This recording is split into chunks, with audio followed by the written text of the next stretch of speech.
Today is Tuesday, April the 29th. I'm Bruce Turner in Lynchburg, Virginia. I'm Jeff Zayas in Napa, California. And I'm Robert Taylor in New Orleans, Louisiana. Hey, I'm Duke Carrico on this edition of Tech and Coffee's Android Journal, the OnePlus One. HP Slate, Android PC, goodbye Nexus, goodbye Vic, and hello LG G3. Hi guys. What's say, Mr. Duke? Hey man, how's everybody's week going? Yeah, I've been a busy guy, man. Been in audits at my real job, and hey, how's the health insurance business, Bruce? Well, it's really not health insurance, but we do offer an alternative program for health care that is exempt from the Affordable Care Act, by the way. If you want to know more about that, you can just contact me personally at bruceturner@gmail.com. Won't take the opportunity on the show to talk about that. All right, man. Hey, Jeff. Yes, sir. Listen, man, I know you recently moved to Napa. You had a swimming pool in your backyard, and you don't have a swimming pool anymore. How's the landscaping coming? It is getting there here in Napa, California. The land of wine and wine and wine. But a lot of whiners. A lot of whiners. Yeah. It's very cool. About twice a week now, I wake up and I look outside in my backyard and I see a hot air balloon kind of drifting over, and it's very, very cool. So yeah, I'm digging living here. We're coming up on a year in about a month and a half, and the backyard's coming along. It's almost there. About another week out. I'll post some stuff. And my healthcare coverage is just great. Yeah. Now, did you buy the type of shrubs to where you can sculpt them like little Android robots? No, I didn't. Because we're doing drought tolerant plants, and I think the Android needs a lot of watering actually right now. Now that Vic is gone. All right, man. Hey, Robert. Yes. How's things down Louisiana way, man? We're hot. Everybody else sounds so happy. I'm telling you, summer's here. It's hot. Hot, hot, hot. Fair enough. Now, did you guys get any, I guess you were maybe a little west of all the bad tornadic activity that was going down? Yeah, we really didn't have a whole lot down in the southern part of the state. More northern Louisiana, Mississippi, and Arkansas. Man, some of the photos, it is just horrible. Horrible seeing that kind of stuff. I hear you. And what about you, Mr. Duke? Besides the audit, is it, how hot is it there? It's not real hot here. It's upper 70s. It did rain all day today. We had tornado warnings about all afternoon into last night, but luckily we didn't have any weather like that this far east. So, but yeah, I think the state of Tennessee did get hit pretty hard yesterday with several tornadoes. All right, hey man, let's talk Android. Hey guys, this phone just came out of nowhere. It's been a huge topic for about a week now, and it's the OnePlus One. Okay, this thing is first of all, just a little bit about it is you can get a 16 gigabyte version for $300 US. This is an out of contract 16 gigabyte, or for $50 more you can get the 64 gigabyte. And you might want to consider that extra $50, which I don't think is bad at all, by the way. But if you go that route, what you're getting is quite a bit of gigabytes for just $50. Normally going from 16 to 32, you're jumping $50. With a lot of these traditional Samsung and HTCs. So anyway, listen, this thing is a little bit different. Besides the fact that it's out of contract, if you look across the specs, it's frightening just to look at the specs. It's coming out of China, but they've got this thing, basically it's an invite system. They're going to sell 100 phones for $1. But and listen, pay attention to this, guys. Don't start smashing your phones thinking you're going to get one of these new OnePlus One phones, because basically what happens, you submit your name, They draw a lottery. If you're one of the 100 that are willing to pay $1 for this phone, you also have to smash your current phone, and you have to video yourself smashing it. So don't smash it and then submit your name. Win the lottery first, okay? But, yeah, hey, listen, this thing looks like a heck of a device for $350. Bruce, jump in here, man. Well, first of all, you know it's from China because you can order a 16 gigabyte silk white or 64 gigabyte silk stone black. So this comes from the Silk Road, if you know your history. So it's obviously Chinese. You know, I've been reading stuff about this, and I find it, to be pretty interesting, considering, and I'm thinking more about the, the 16 gigabyte one, which is $299. You were quoting the price for the higher end one, 64 gigabyte. But even at that price, $350 for a totally, out of contract, phone with a blank slate that you can take it pretty much anywhere you want it. I haven't gotten into some of the details. Is this a GSM phone, I'm assuming? It is GSM. It's real quick. Let me throw some stats at you. It's got a screen size of 5.5 inches, and that is it's an HD. It's got LTE connectivity, the standard, what we consider the standard Wi-Fi, Bluetooth, and NFC support. It's got the Snapdragon 801 with a clock speed of 2.5 gigahertz, 4-core processor. Okay? I mean, this thing, oh, and by the way, 3 gigs of RAM. And Bruce, I'm thinking, honest to goodness, when I was looking over these stats earlier today, I got to thinking about you. And I'm thinking, you've got the Note 2, and I know you're satisfied with it. Mm-hmm. But, I'm thinking that, if you were to drop your Note 2 in the toilet this evening, would you consider this as a replacement for it? Oh, yeah, for the money, absolutely. Okay. Hey, Robert, I'd like to get your opinions on this device as someone who just got a Motorola Droid. Well, I got to tell you, I spent considerably more than $349, and I only got a 32 gig phone.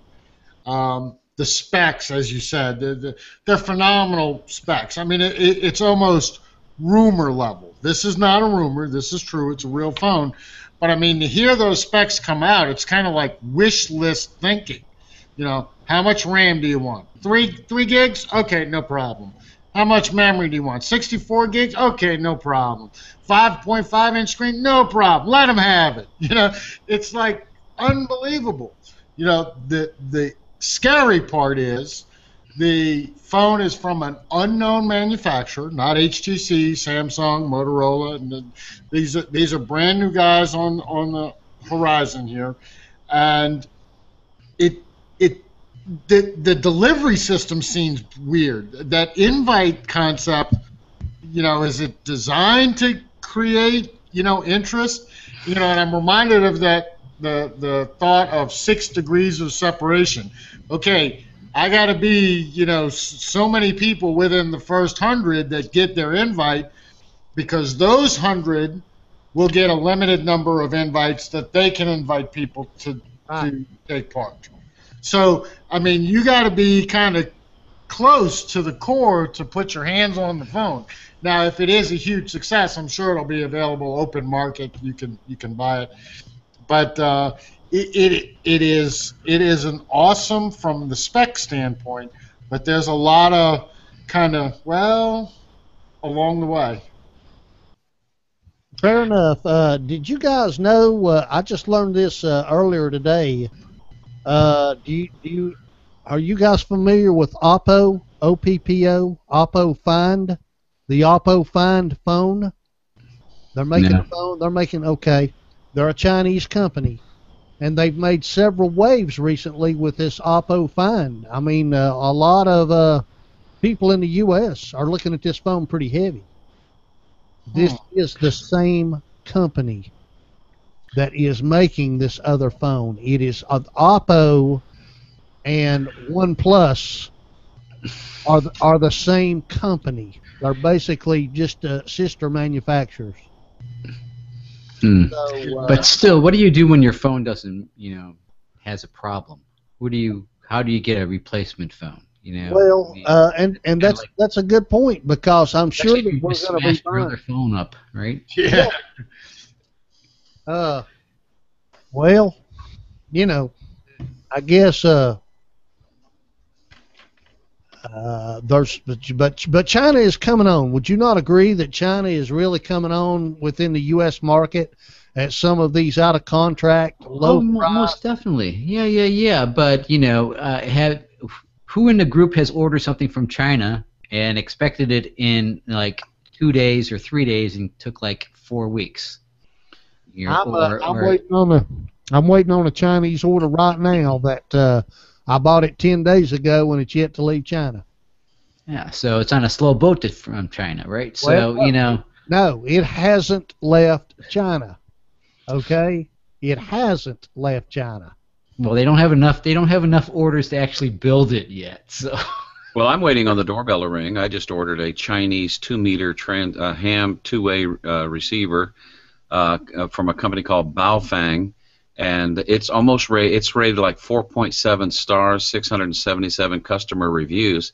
$28.31 I paid for this. This is a handheld 2-meter transceiver, ham radio thing, and it's arriving any minute here at the house, and it's rated high. So to answer your question, Duke, I think China is obviously trying to get some products, and it's to their advantage to make good products and not products that crap out in a few weeks. Oh yeah, no, I'm not saying that. But I'm saying my thing is, I don't want to be the first person to get the phone, and which I like the phone. It looks good, Would I get it? Yeah, I don't know.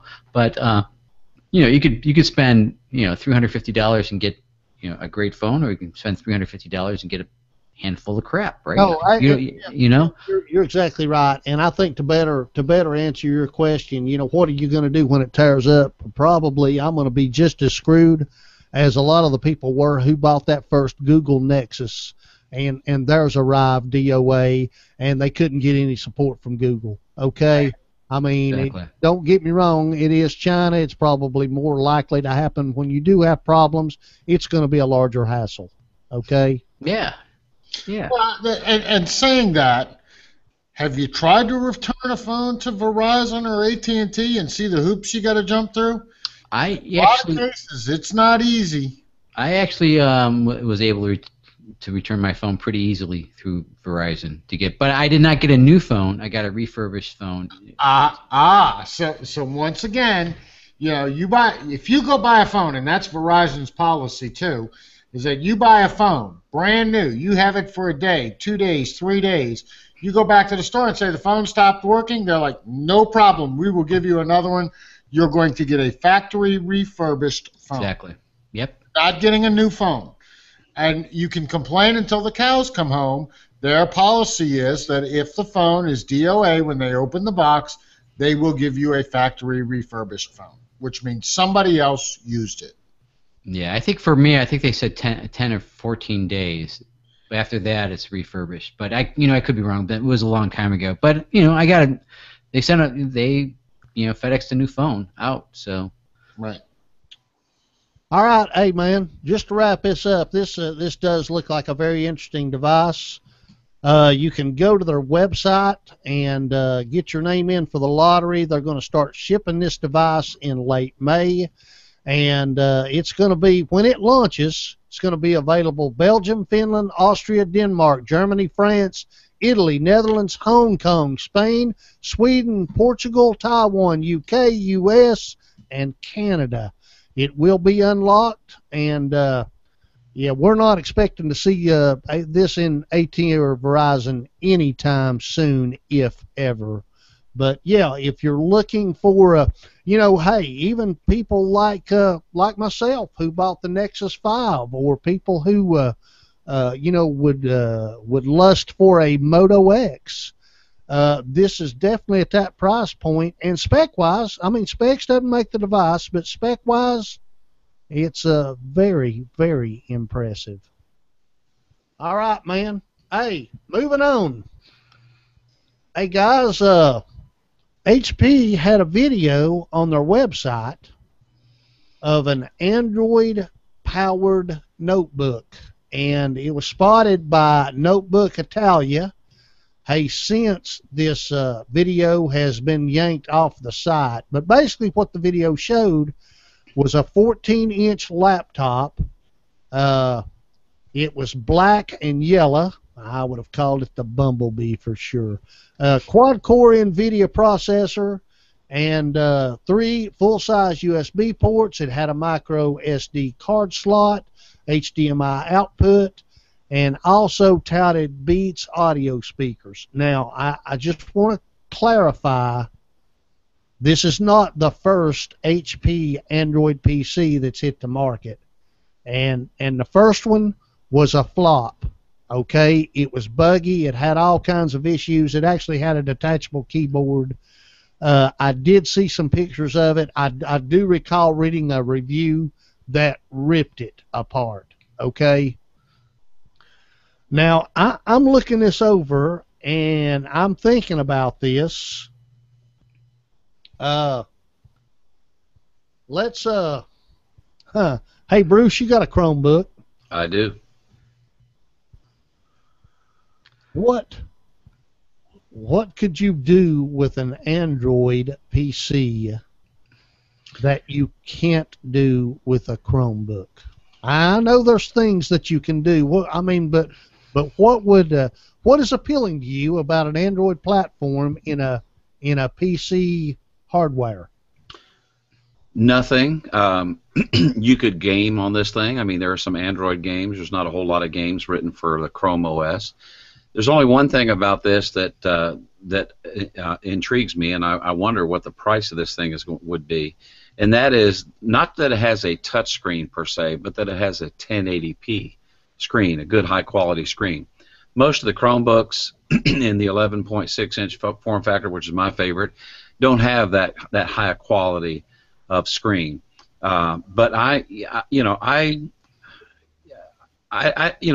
got the Note 2. I really don't need another Android device. I don't need an Android tablet. I like my Android phone. I like my desktop PC, and I like my Chromebook for being remote.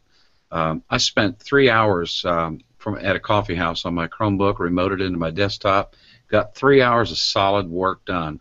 I'm not sure that I really need an Android laptop. Okay, with an Android laptop, you could probably easily get GPS, gyro sensors. Bruce mentioned gaming. Jeff, does something like this appeal to you? Well, it could have if this was out to compare it before I bought the Chromebook, right? I would, I might have considered it. And I think Bruce is right. If the price point is like $250, $200, you're in that same Chromebook kind of arena, and the battery life is 8 hours or something, or 6 hours, that might be doable.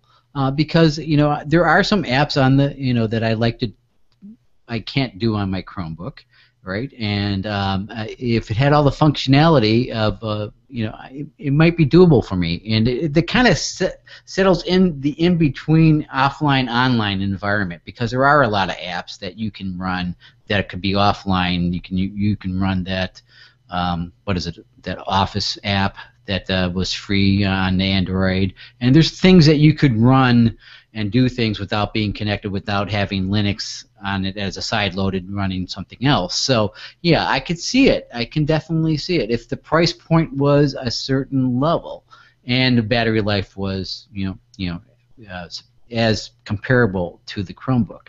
But I do like my Chromebook. I like everything about it. It's so light. It's so easy. It's nice. But there might be a marketplace for this if it satisfies the price point. Hey, Robert, weigh in here, man. What do you think there? You're the owner of a couple of Chromebooks now. Is there anything about this thing? Because I'll just be honest with you, when 10-inch tablets are going anywhere from $279 to over $500, I'm just not expecting here again an HD touchscreen. I'm not expecting this thing to be cheap. There, what do you want? I'm not sure I see this, and I'm not sure I see the value in this. Android is not powerful enough as it stands right now to be a laptop replacement. Android works great as a media consumption device. If you need a laptop, get a laptop. If you need more laptop functionality, you get a Chromebook. The only thing this is a screen with a keyboard. And I mean, you can do that with Android tablets now, Bluetooth keyboard. I'm not sure I see the reason for having this. I just don't. Well, it has USB ports on it built in, and HDMI, so it's not, you don't have to get in like OTGO cable and things like that to get certain things working, right? So it has some functionality built in. It's just the price point, I think. That's the killer. While I would agree wholeheartedly that an Android PC is not going to be as powerful as a Windows or a Linux or a Mac PC, I might argue that an Android PC is much more powerful than a Chromebook. Well, yeah. With that said, something that would probably excite me is if, along with this HP SlateBook 14, I got a full-blown version of Chrome web browser, not mobile Chrome, but a full-fledged Chrome browser like I know on my PCs and Chromebooks, okay? To where when I do a Hangout, it's not a mobile Hangout, it's a full-fledged Hangout experience. That sort of thing would, I'm not so sure I'd pay $200 more for the pleasure, but I would probably be willing to really consider this because, you do have storage options. You do have all of these Android apps that are out there to further the experience. But I'm just not sure. Let's put it this way. The first one was a flop. Unless HP's learned some lessons, I'm not thinking that a cool bright yellow and black design is going to help this puppy. You know what I'm saying? Yeah, I still don't see taking the Android operating system as it currently exists and slapping it into a device that has a screen and a keyboard is going to make it a more productive system. Remember, you're talking about the USB ports and all of that. All of that functionality is not the same as the functionality of a USB port on a Chromebook or on a laptop. It's not like you're going to take your ATR 2100 and plug it into that and it's going to work off the bat. Not going to happen. That USB port there is for one thing, and that's expandable storage. USB keys, that's it. That's what it's there for.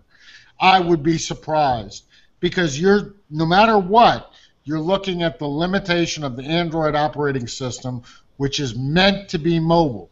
It doesn't have the functionality of Chrome OS or Windows or iOS. All right. Hey, I'm going to move on.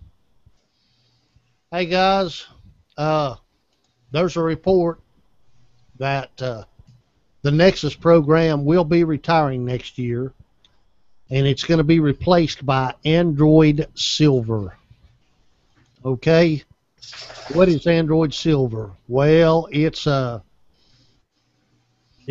of a, like right now we've got Play Edition phones, and this is going to be a program much like that to where these manufacturers will be able to sell near stock Android experience phones in the Play Store. I'm still yet going to maintain that selling a near Google experience phone in the Play Store for $600 is let's put it this way: there's only so many stupid consumers out there. Okay, it's going to have to be more than that. And supposedly, with this program, Android's going to have more say, or Google, I should say, will have more say in what that experience is going to look like. I'm a little bit disappointed to see the Nexus program end. I don't know about you guys, but hey, Jeff, I'm going to start with you on this one. Jeff? I kind of understand why they're doing that. I don't know if they're actually going to retire Nexus, right? Maybe they won't. That would be great if they didn't, and they could still have a full stock version. But they're trying to stop the insane fragmentation out there of all Android phones out, and get all the carriers to kind of unify under a certain, kind of standard. So it will make it a little easier to update phones and update, the product line. So I personally think that it's their attempt to get rid of that, that bloatware across the marketplace, so people can get an experience that when they upgrade an operating system to the new version, that you could possibly get it quicker. So I think that's their attempt, is to kind of do that. And I could be wrong, and I think some people probably would have a better understanding of it, but it makes more sense, right? They want to have that. They don't want the fragmentation has always been an issue with the Android operating system with the carriers. So maybe this is an opportunity for them to kind of expand a little bit about that. And who knows? You can still, you don't have to kill off Nexus. You can just, because this is going to be offered by all the carriers, right? All the different manufacturers. So you don't have to kill it off. You can just augment it. Hey, Robert, if this is true and the Nexus brand is going to die off next year, we're going to see more than likely one more Nexus phone. We've got some rumors about, this 8-inch Nexus tablet coming. Right. The question I would like to ask of you, has Google accomplished what it set out to accomplish with the Nexus line? I think it did. You mentioned the first Nexus phones and the problems that they had. That was a very rocky start. But looking at the Nexus 5 now, the success of the Nexus 7, and recognizing or defining, setting the bar of where manufacturers should be, how the phone needs to perform, kind of establishes that this is what it should be, but then, like Jeff says, tells people if you want the pure experience, which Google intended, this is the flagship phone. How close are you going to come to that? Now, some carriers and manufacturers have taken certain liberties, but that's where we get the fragmentation. But with Silver, Google is going to say, look, in order for you to have this accreditation, okay, this is what your device has to be able to do. This is where it needs to be able to stand. So that all helps. Again, Google had to establish itself as a leader and an authority, and that is what the Nexus line did. Now that they've established themselves as the leader and the authority, and they've got everybody tied into the Android ecosystem, okay, now if you want to continue to play, no pun intended, then here's how you have to define, how we define the customer's experience should be. Okay. Hey, Bruce. When is Google going to get a marketing department that can come up with something more clever than Android Silver? Why not at least Android Gold, Android Platinum? Platinum, yeah. Why didn't they choose Android Copper or Android Brass? I like the Nexus brand. I think the Pure Experience and Nexus, I mean, they've done a really great job in branding that name. And to let it go by the wayside, for Android Silver doesn't make sense to me. In the bottom of this article is an interesting poll. And by the way, I voted, And I voted in the second place position, which was I don't like the idea, leave the Nexus program alone. But the number one vote was I'm intrigued, though I'll be disappointed if silver handsets don't have the near Nexus pricing, and they haven't had anywhere near Nexus pricing. What makes us think that's going to change? I don't understand. I realize, I read the article. The article is kind of written, from the standpoint, in fact, when you look at this article, at the end of the article it has what Google has to gain, what the manufacturers and the carriers have to gain, what the consumers have to gain. So the person who's writing this article is like, they're automatically assuming there's gain for, these four entities. I'm not so sure. This is my opinion. I think what it does is it takes what we were talking about earlier, these Chinese Oppos and OnePlus. It opens the door a little wider for a lot of these companies such as this that we're really not that familiar with. But we look at, the Samsung S6 or the Note 4, then yeah, we can buy it in the Play Store for $600. Oh wait. But we've got this phone that's got stats just as good or better. I got it. Price. I got it, Duke. It just came to me. I was thinking about Centric Silver, the vitamin for older people. This is going to be the AARP phone. They're marketing this to the older folks. Android Silver. Yeah. And it's going to have a special app on it that you can press, and instead of saying, help, I can't get up, it's going to automatically dial into something. Does that mean it's going to have buttons this big? Yeah, exactly. No, Bruce, the reason that they called it Android Silver is so that next year they can call it and now introducing Android Gold. And Silver Plus, right? No, it's all. I don't care about the name, tell you the truth, but I do like the. You have to commend these guys. They're trying everything, right? I mean, and I think Robert was right. They and Bruce and Duke, you're all right. But the whole idea of the Nexus brand, they spent a lot of money on it, and it was it super successful? Did it outsell Apple? Did it out? No, but what it made everyone do is the carriers to kind of step up, right? Just like how T-Mobile has made the carriers step up. So it forces them to, into a different line. And now they're kind of used to that a little bit. So and now they're saying, okay, you stepped up. Let's give you something else now to chew on. Maybe we can streamline some of this stuff and make it easier for you to upgrade. Here's the upgrade path. And we realized it was hard before. Well, with this, it's a lot easier, and your customers will be happier, and your customer retention will be happier. So they're really forcing these guys to think about that and do that, and they're giving them the tools to do it. So, they're kind of showing the way. Just keep in mind my analogy. Just read the title of this. Nexus retiring Android Silver takes its place. Well, we all have silver here except for one person. So just for men. Just for men. Grecian formula. Yes. You're an iPad guy. All right, man. Hey guys, real quick, I thought before we got into apps that I'd touch on just some real quick articles. First of all, that Nexus 8 rumor again. Excuse me.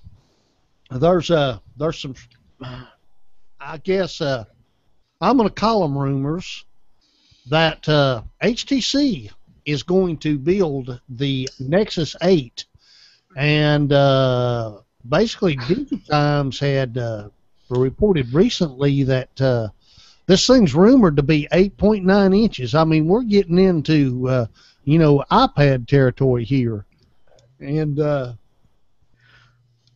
of course they're going to give it to HTC just for the last device to make. Yeah, there you go. Hey, that's a good point. HTC built the Nexus 1. Right. There you go. The very first Nexus. Yeah, so So yeah, The that Nexus is complete. started it and stopped it. The circle's complete. Yeah, man. Listen, I don't know if this rumor's true or not. I do think that we are going to see another Nexus tablet, but I will tell you what I do think when I read this. If this article is true, that HTC is building an 8.9-inch Android tablet, I don't think we are ever going to see, at least in the next 3 to 5 years, a 10-inch or larger tablet from Google. I believe they will get out of that game. I mean, the 7 sold much better than the 10. This 8, if it's really 8.9 inches, that's probably the only tablet we're going to see from, that's got Google's branding on it. Anybody want to argue with me on that? I don't think so. I think you're absolutely correct. I think people are realizing that the 7 or 8-inch form factor is about the right size for a tablet. Anything bigger, you need a little bit more power as a general rule. Smaller, well, that's a phone. Bruce can reach in his pocket and pull out his Note 2 and be quite happy with that screen size. So, 7-inch, if you're going to carry a tablet, 7, 8-inch, that's good. 10 inches, I don't need to walk around with a big giant encyclopedia in my hand. Jeff? I'm going to pull out my big 10-inch here, and I'll go for my Aerosmith reference. Yeah. No, I had I had the 7 and I didn't like it, and I got the 10 and I kept it. So but I was flirting with the iPad, which is the in between kind of thing. So 8.9 might have been the home run for me, right? So I agree with both you guys. I'm just going to agree with everybody. I agree with Bruce, even though he's not saying anything on this subject. So yeah. Well, Bruce, if you say something, Jeff's going to agree with it.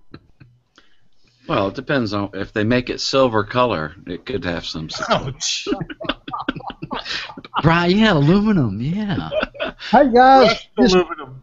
just barely. This is it's almost a stretch to make this an Android story, but it isn't, because normally Vic Gundotra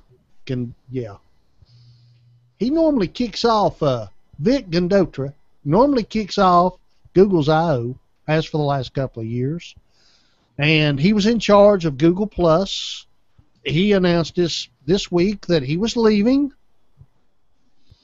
I just want to get your guys' thoughts on, was he forced out? Did he leave on his own accord?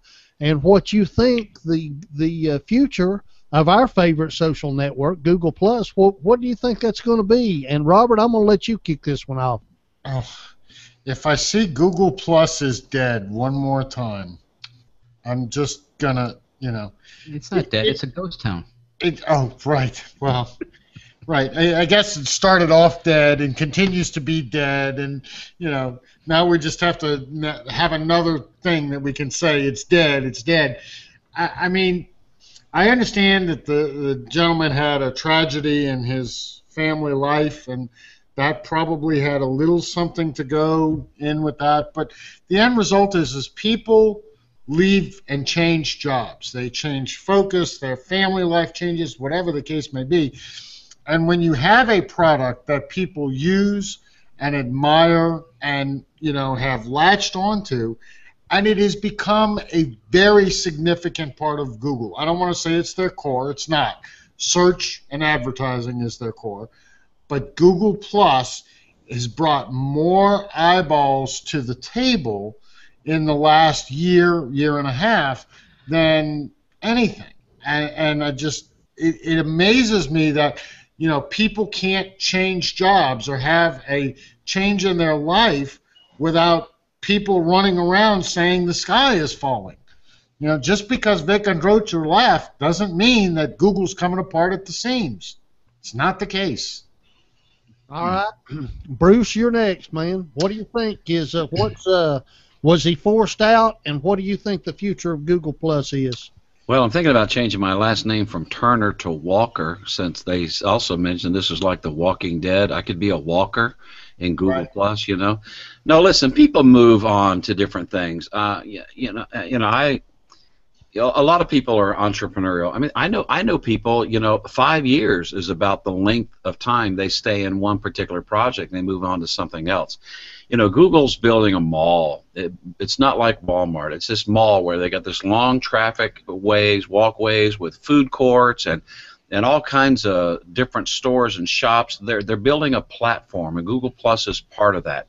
There's not one part of this great platform that they're building is fixing to be tossed. I know, yeah, they'll toss, some things that they've had, and they've, merged some things together.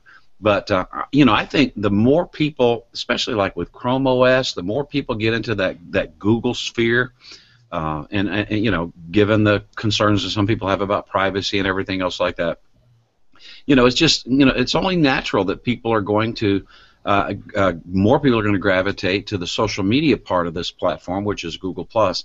It just surprised me. It really almost angered me the way the TechCrunch article came out, and it was almost like a bunch of buzzards. I was driving down the highway today, and I saw one of these turkey buzzards just picking over a dead squirrel or whatever it was on the road, and that's what I thought about.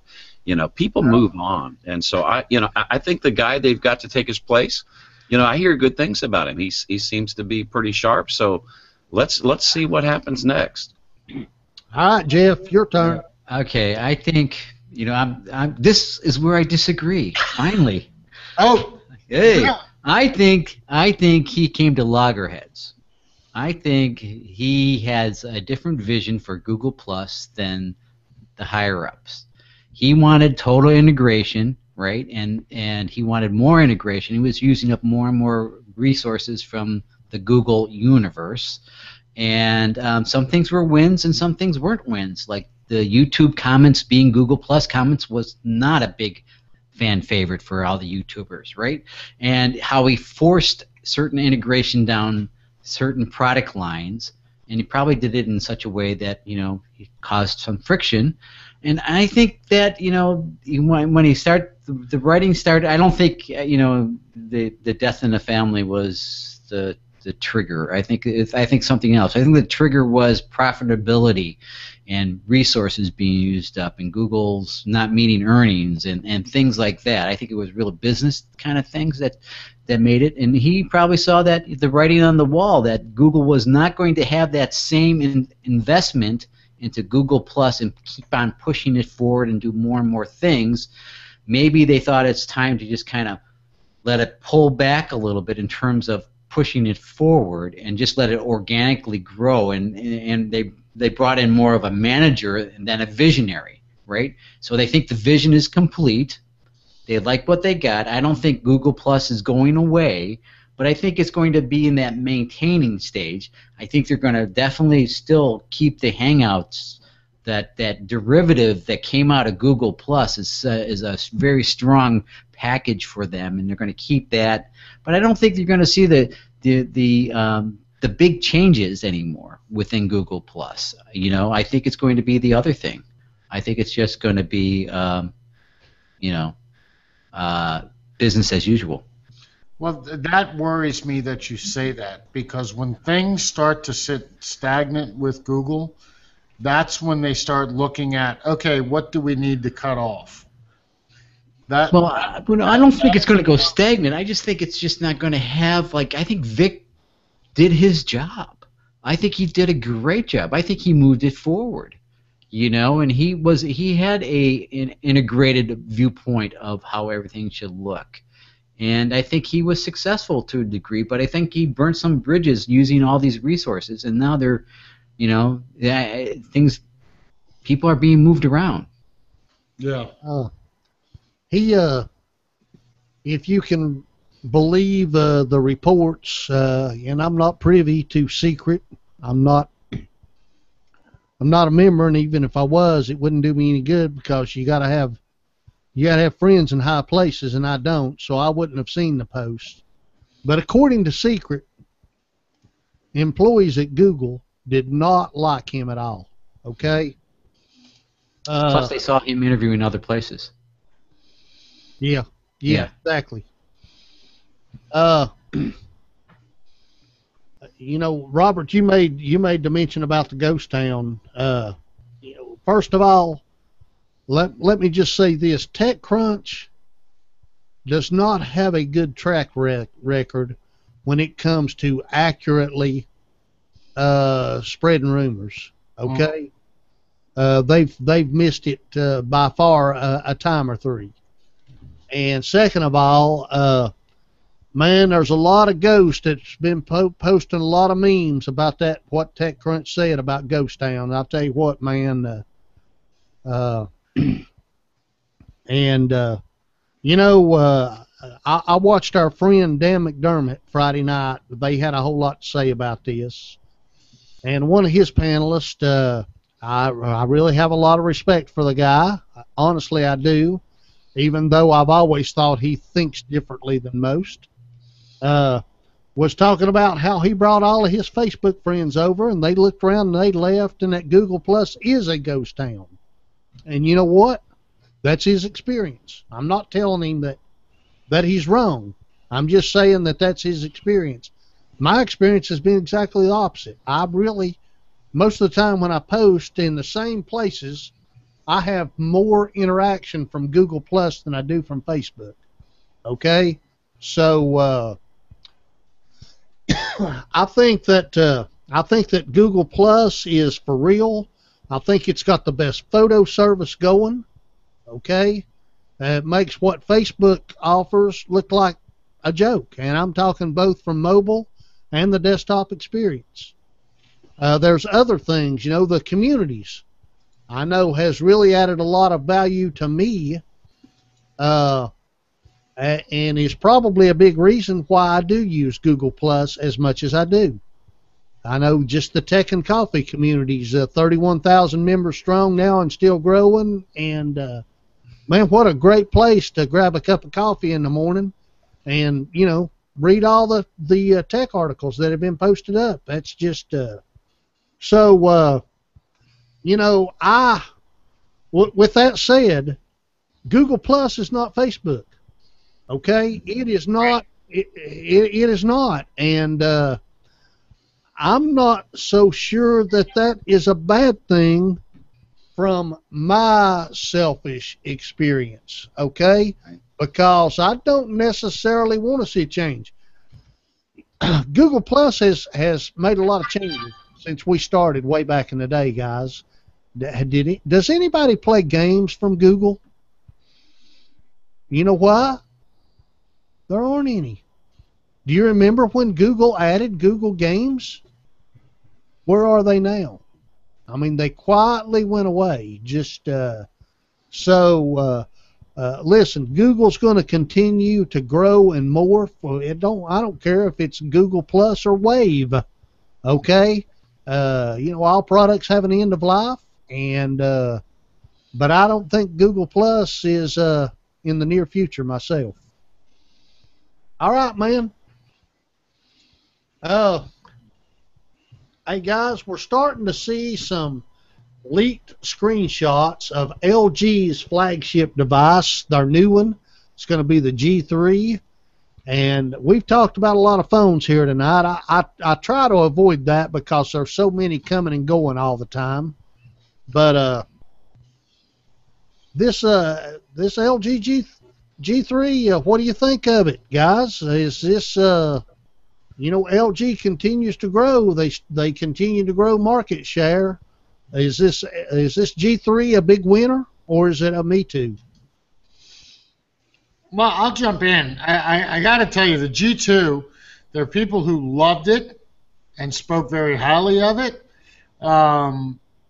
Obviously, if you have a phone that's successful, you want to build upon that and carry it forward some. But truthfully, other than the G2, do you hear anything else big coming from LG? Yeah, watch. Yeah, well, I mean, there's not much. They're very limited. Maybe a new refrigerator. A new refrigerator, yeah. They make a nice TV. But isn't the specs to this the same as the OnePlus almost? Pretty close, right? Yeah, it's it has 3 gigs of RAM. It has a micro SD card. It has 32 gigs of storage. You know. Well, But I don't know what's the price. No one knows what the price is, right? No, I'd say, I mean, we're all speculating 200 on a 2-year. Okay. So, I take it nobody on the panel wants to buy an LG G3. Every week I do the exact same thing. I hold up this phone. It's a great little phone. It does everything I want. It's, I still got the grandfathered data plan. It's great. I don't need a new phone. Max, man. My phone's bigger than your phone. I got the biggest phone in the room tonight. Screw all three of you, man. I got the Motorola Atrix. And I just willingly gave up my grandfathered unlimited data program on AT&T as well. Wow. Yeah. That's a leap I cannot take. Yeah, you cannot take it. AT&T is offering a pretty good deal. I'll give you 10 gigabytes for up to 4 devices. And my wife had 3 gigs, and I had the unlimited. They throttle you at 5, down to 140K. So my wife doesn't use much data, so I've got a whole lot more data that I can use, and it's about $40 cheaper a month. I laugh at your 10 gigabytes of data. I laugh in your face. Well, you do that in a week. What good is unlimited if they throttle you at 5 gigabytes down to 140K? I don't get throttled. Yeah. But I'm on Verizon. Well, just remember who's got the fastest LTE. Yeah, well, we're going to find that out in exactly 2.5 weeks from now. All right. Hurl and Pigeon Forge. Okay. We're gonna have the great rematch. All right. And Jeff, I'm holding up your Razer Max with my Droid Max. We're gonna have the contest again, and we're gonna see how you fare against my newer Verizon phone. We'll see. Bring it. We'll see. Bring it. Okay. Hey, guys, to our listening audience and our YouTube viewers, hey, we are Tech and Coffee. Who is Tech and Coffee? Well, we're a community. We're basically formed before Google Plus offered communities, and we hang out daily. And if you want to hang out with us, head on over to techandcoffee.info and click on Join the Hangout. You'll see some options there. During the day, we're normally in the main room hangout. You can also follow us on Twitter and Facebook at Tech and Coffee 1. Our YouTube channel is Tech and Coffee. You can listen to our podcast on Stitcher Radio and iTunes. And yes, our favorite social network is Google Plus. Search on Tech and Coffee. Look for that TNC coffee cup logo. Questions, comments, snide remarks, AJ at techandcoffee.info. Now, guys, Robert mentioned the Hurl. Robert, just real briefly before we get into the apps, why don't you tell everyone about where we're hurling at and, what kind of chunks we'll be hurling. Well, I think we better specify what Hurl is. Hangout in real life after Google Plus Hangouts. The common daily members of the Tech and Coffee community are going to be meeting up in Pigeon Forge, Tennessee. We're going to spend 4 wonderful days enjoying each other's company and some of the sights of the Great Smoky Mountains there in northeastern Tennessee, or I guess I should just say eastern Tennessee.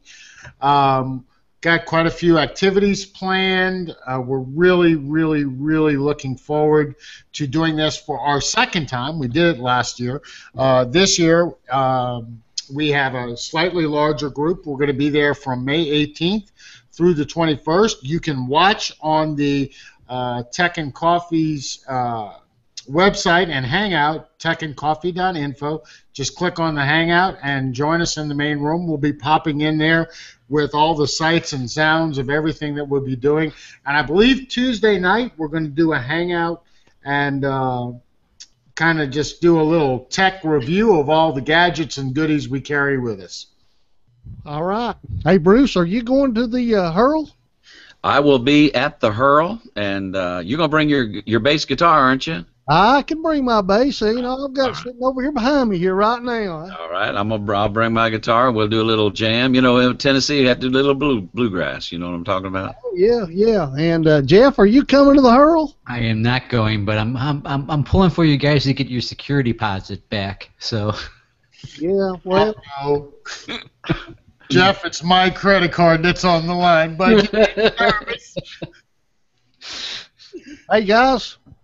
Real quick here before we run out of time, let's talk apps. We're about to run out of time here. Bruce? Yeah, I'll do this real quick. You know, it's really important to live by a budget. If you don't live by a budget, you're going to be in trouble.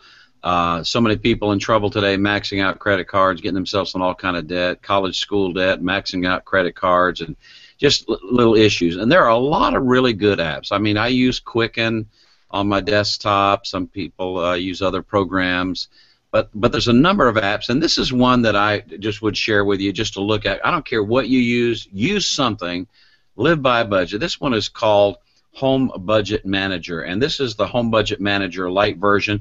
I really like the UI of this thing. It's really nice. So you can go in and you can click on accounts, and you can add different accounts, and you set this up, you know, cash on hand, credit card, and so forth. Just like any other thing, you can enter in your income sources, and you can add income sources, whether it's, you know, like I've got VA disability, I've got a salary, I live on some commission, so I can budget in for bonuses and things like that. You can add your expenses, you can build a budget. They've got some of the standard items there. You can add different items, but this is a real simple app. This one is the Lite version. It's free. Has a lot of great functionality to it. Live by a budget. Do yourself and your family a favor. It looks like a good app, but you know, I just got to say, when I look at the UI, it looks like I'm looking at a Windows 8 phone, desktop there. I know. That's why I like it. Yeah. You like the Metroness. Hey Jeff, what you got for us, man? All right, let's see if I can do this real quick. Over here, look at that Nexus 10. Look at this baby flyby. Look at that. Oh, let's see what the temperature is. It's 85 degrees in Napa right now. Yay. All right. Mine is remote desktop for Android. So you can see, well, we can't see there. This shows my one PC is available to connect. I shall connect to it. I'm going to have to go over here and put my password in, so let me do that real quick. And I should be connecting. We need to put that in the show notes so that we can... So here's the remote desktop from my PC, and obviously I'm in the Hangout still. So you pinch the zoom, and you can see whatever you want, and then you can control the cursor like you would control the cursor, the mouse pointer. So it's a nice, quick little thing. If you have an Android device and you want to use Chrome Remote Desktop, it's a great thing to use from your Android device, your phone, your tablet, whatever. So it works quite nicely. It does work nice. Very good, Jeff. Very good. Don't ever pinch me again. Okay, Rob, you're up, man. Oh, 2 weeks ago we talked about the repairs I was doing on my truck, getting ready for the Hurl. I had found the AutoZone app to be really handy, and a friend of mine emailed me and said, AutoZone, we don't have AutoZone. What do you do then? And so I found another app just for him. Let me share my screen so y'all can see it. And it is Napa Online, and I really liked the Napa app. It works great. Very simple, much like the AutoZone site. So you can find a store, you can enter your vehicle, it saves it, and then when you need to find a part, we're just going to go ahead and click Find a Part here. And it'll take a second or two, and then you pick a category. Let's say, okay, I need some brake systems. Click on that. And then there's the brake parts, pads, and shoes. Okay, I need brake pads. Now, I've already entered in my vehicle, so it knows what vehicle that I have. I click on the brake pads. It pops up with the price, tells me whether they're available. I can reserve and pick it up on the store. It works really, really, really well. I was kind of impressed with how two very dissimilar technologies, computers and mechanics for cars, that's merged. They really have come together. I don't know. I'm sure you guys have had the awful experience of trying to call an auto parts store and find out, do they have the product in hand? How much was it? What are the different options? With an app like this, it really makes it easy. And there's one more thing that this app does that AutoZone doesn't. I'll show you really quick, and that's the Know-How app. I know you've seen the Napa commercials online about their Know-How. They have all kinds of videos for different things that you can do on your vehicle, just to kind of give you a quick heads up on how to do it. Now, the odd part is I would think that somebody who's going to use an app like this would be probably more familiar than the basic information in the know-how section. And certainly the value here is in being able to find the parts and find the stores with availability. Works really, really well. That's the Napa Know-How, and of course it's absolutely free for the app, but the parts you still have to pay for. That's my app this week. Very good, very good. Looks like like I say, a solid app for your phone. Hey guys, my app this week is Flashlight, and just be honest with you. I've had a lot of Flashlight apps on my phone. Some of them were like part of other utilities, and some of them did all kinds of different light things. And this one does also. It can be a standard light. It can be a strobe light, and you can control the strobe by adjusting a little slider that is up top, left and right. Basically, all you do is slide to turn it on, and then you can slide left and right to strobe it. What I really like about this is it's a simple flashlight app. I click on it, I'm up and running, I'm using a light. It's been a couple of weeks ago now. I was actually leaving for work in the morning. It was still very, very dark outside, and I dropped my truck key in the grass and whipped out my phone, hit the flashlight button, flipped it on, and a couple of seconds later, I was driving to work. Kind of made me wish it didn't work so good so I wouldn't have to go to work. Anyway, this is Flashlight, and it is it's called Super Bright LED Flashlight by Surpax Technology. By the way, this thing's rated 4 3/4 stars, and it's been downloaded almost 1.5 million times. So that ought to speak to its popularity for a flashlight type app. Hey guys, listen, we are Tech and Coffee's Android Journal. Thank you guys for watching. We will catch you guys in 7. Peace out, gang.